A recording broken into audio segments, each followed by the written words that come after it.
Moderna has come under fire for both refusing to share its COVID vaccine tech as well as denying vaccines to poor countries in desperate need. Jimmy Kimmel said, "The COVID vaccine is Moderna's only product. It's the only thing the company sells. Imagine making only one thing and billions of people want it. This must be how the Baja Men felt after recording Who Let the Dogs Out, you know?" Trevor, look, man, I get it. Moderna's a business and they want to make money themselves, but at least come up with a better excuse, like the vaccine formula is an old family recipe. Fallon, although it's been passed down from generation to generation, just like Mama used to make. Kimmel, the Times reported that Moderna has been supplying its shots almost exclusively to wealthy nations, keeping the poorer countries waiting and earning billions of dollars in profit. I'm sure that's just a coincidence, right? Guys, we're doing it alphabetically. America, Australia, Britain, Canada, Denmark. It's not our fault the rich countries come first. Zambia, Zimbabwe, we'll get there eventually. Hang in. Kimmel again.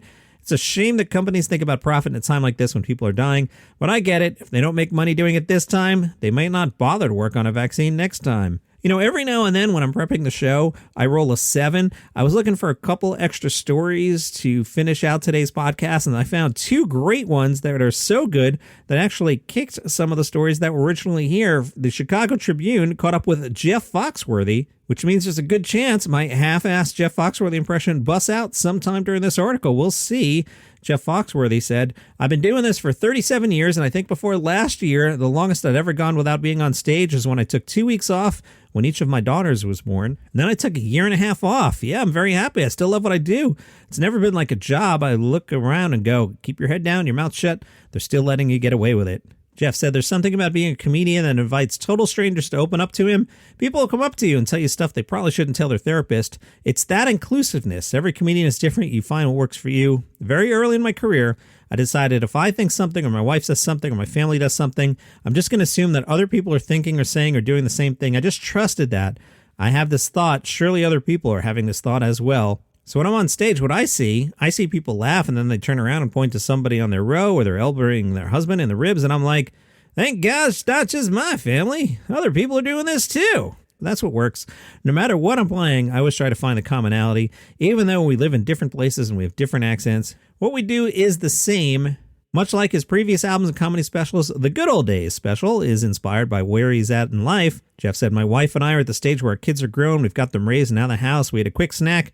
Then we started raising our parents. I swear they passed each other in the driveway. My father-in-law, probably like a lot of elderly people, doesn't like anything in the world, and he's always talking about how much better things were back in the good old days." Was it really better? Probably like anything else, some of it was better and some of it was much worse. I think about how everybody has a phone in their hand now, and I say back in the good old days, my entire family had one phone. It was on the wall in the kitchen. My parents had sprung for the extra long cord. People that are older just start laughing because you remember that. That's the nostalgia.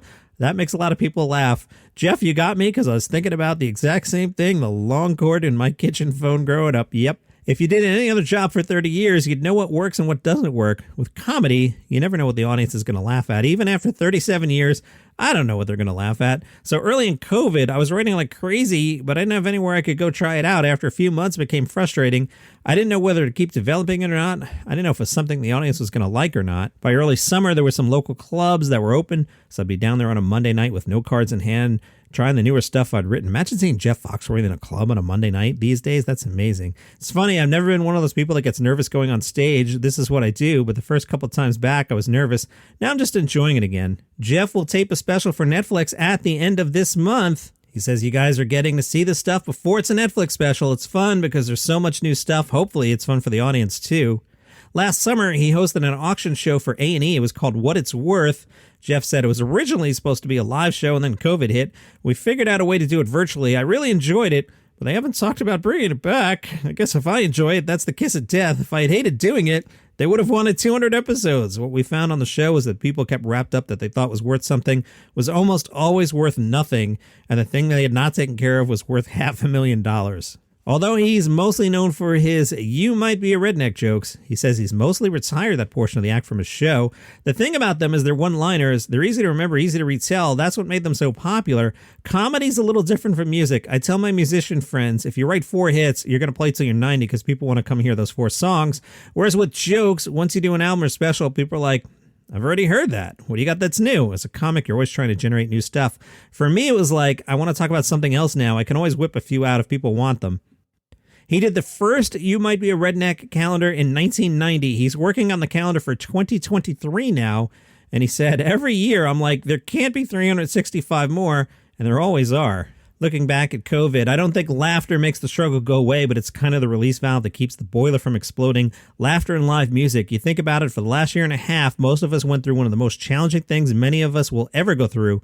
And the two things we haven't had are comedy and live music. So what I'm finding at the end of the night, people are coming up to me and saying, I remember the last time I laughed like that, just laugh for an hour and a half. People need that. There's something in the human spirit. It helps us refortify ourselves and help us deal with whatever we've got to deal with. It's changed the way I look at what I do. It's something we need.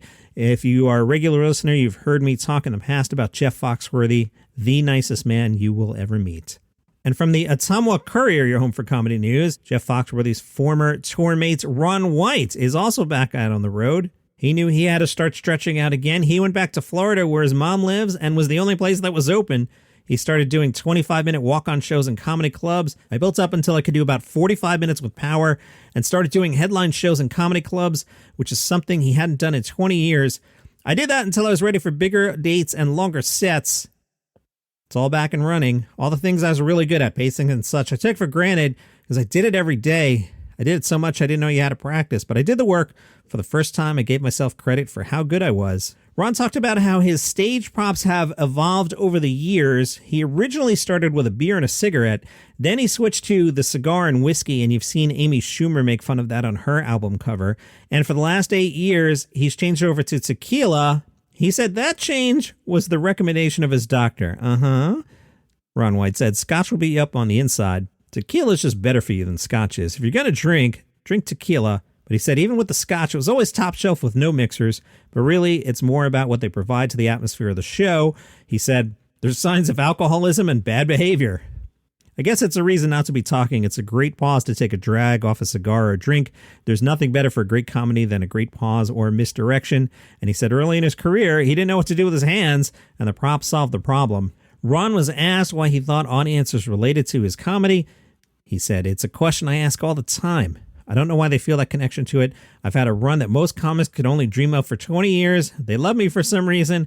I don't really know why. I think I kind of let them know who I really am. Maybe they could tell that I love them.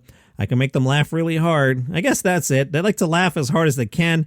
I try to go on stage and make them hurt from laughing because that's the kind of joy they're after. He says he does not do political issues in his stand-up. It's not what they need from me. What they need from me is to laugh. There's a lot of tension in the country right now. During the last 2 elections, I never once mentioned politics. That's not my job. It has never been. I've been around Ron a few times, 3 times backstage. It was exactly what you thought it would be, and I'll leave it at that. The Guardian had a very long but very good interview with Tim Minchin. Tim spoke about quitting comedy, and he said, there's a reason why famous people are often screwed up. In 2003, I booked a tiny venue for Melbourne Fringe Festival to perform a show I had tortuously titled Navel, Cerebral Melodies with Umbilical Cords.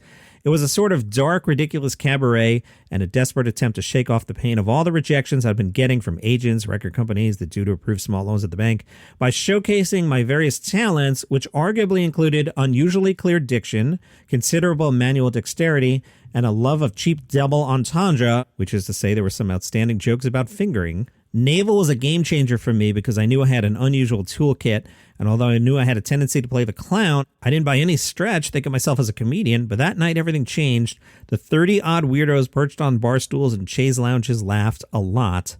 7 short years later, I was playing arenas. I saw Tim for the first time sometime between the Barstool Day and the Arena Day. I saw him, I guess it was a Chicago Comedy Festival for the first time. I remember it was a bar, and I was in the upper deck, and this guy comes out, and he looks like a rock star, and he can sing, and he can play piano, and he's theatrical, and the songs were hilarious. We were blown away by Tim Minchin when we saw him that night. Tim said, my 2010 tour involved a 55-piece symphony orchestra and dozens of crew, grand pianos and scissor lifts, massive light shows, tour buses, bouncers, booze, fans with my lyrics or my face tattooed on their legs. My silliest dreams, I never imagined a life like it. The shows were joyous and complex and fun and challenging. The rewards were huge. I was flying, so I stopped.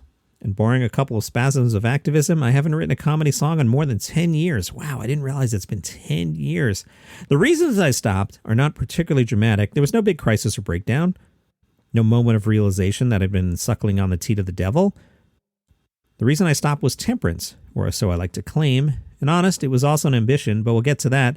I wanted to not become an unbearable tool with a huge, tiny ego. By temperance, I mean that I saw dangers ahead. I'm married to my childhood sweetheart, Sarah, and we had kids relatively young. I like my kids and I like Sarah. I like peace and quiet. I love running and eating reasonably. I like playing piano by myself, and I like being able to walk to the shops without being stopped. I like my liver, but you know what else I like? Like I really effing like? I really like wine. I really like tour buses with cheese platters at midnight, nice hotels, and someone to sort my washing. I like 10,000 people leaping to their feet to applaud me. I like heads turning when I walk in a bar and being stopped in booths for photos. I like hanging out with smart, funny people and getting papped on the way out of the Grouch show. I like being respected by people I admire. I like ending up in late-night bars in romantic cities and having the shock of realization that a sexy person is hitting on me.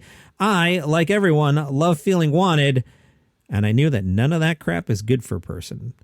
In short, I wanted to head hedonism off at the pass. I wanted to not become an alcoholic. I wanted to not cheat on my partner.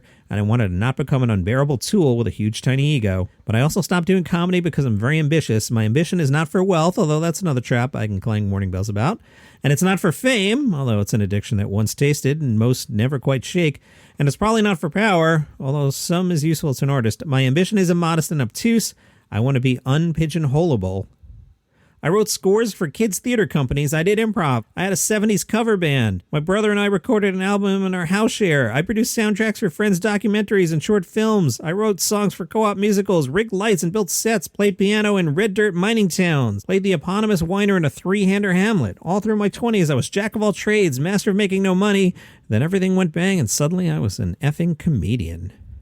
Continuing from The Guardian, but holy cow, have I missed touring. Once you felt that buzz of having a live audience on string, the pure unfettered joy of a group of musicians gelling perfectly, the relief of having got away with it again, you never forget it. So I decided to come back with a show called Back, as if I'd forgotten the reason I accidentally became a comedian in the first place. When I'm on stage, I feel compelled to go for the laugh. So within a week of getting back on the road, it started to resemble what I now realize is simply my thing, a ridiculous dark cabaret show, now almost 20 years in the making. Tim Minchin's Back is touring the UK now through the November 28th. You can also go see Matilda the Musical at the Cambridge Theatre in London. And that is your comedy news for today. A new episode of the Weekly Comedy Thing on the Live by Live app. What's that? That is a show where I talk a lot less and play a lot more comedy. So the Tim Minchin story I just told you for about 7 minutes, I would tell the 30-second version of that and then play Tim Minchin. That's how that goes. It's called the Weekly Comedy Thing on Live by Live. The app is free. The show is free. Check that out. This show, if you don't already, please follow on Apple Podcasts, Google Podcasts, Spotify. Tell a friend about it. Instagram is @Daily Comedy News. The Facebook group is Daily Comedy News Podcast. Meet you back here tomorrow.